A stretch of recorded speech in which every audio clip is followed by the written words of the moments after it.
আমার এলাকায় ওয়াজ যেমন হবে, কীর্তন যেমন হবে, বাউল গানের আসরও হবে। সংখ্যা ধরে ধরে আমি প্রতিটা মাজার ভাঙার প্রতিবাদ করেছি। লাকুম দীনুকুম ওয়ালিয়া দীন। আমরা কেউ কারো মতের উপরে হস্তক্ষেপ করব না, করি না।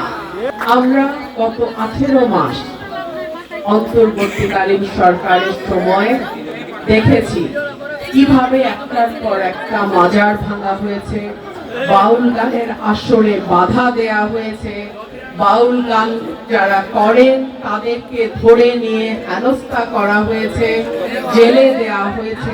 আমরা এগুলো দেখেছি।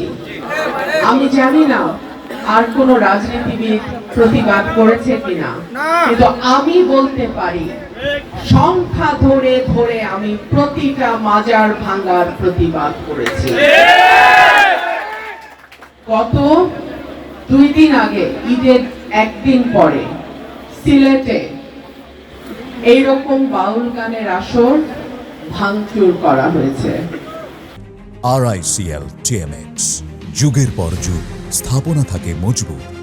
আমি স্পষ্টভাবে বলতে চাই, আমি যতদিন সরাইল, আশুগঞ্জ এবং বিজয়নগরের এক অংশের দায়িত্বে থাকব, আমার এলাকায় ওয়াজ যেমন হবে, কীর্তন যেমন হবে, বাউল গানের আসরও হবে।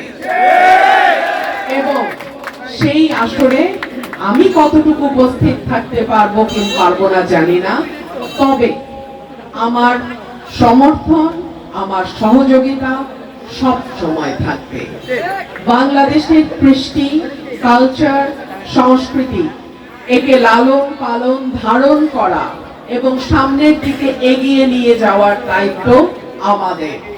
আমাদের কৃষ্টি, সংস্কৃতি নতুন প্রজন্মকে জানানোর দায়িত্ব আমাদের।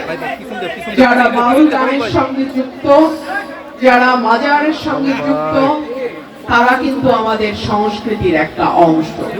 সুতরাং যার যার মত তার তার পথ। লাকুম দীনুকুম ওয়ালিয়া দীন। আমরা কেউ কারো মতের উপরে হস্তক্ষেপ করব না, করি না।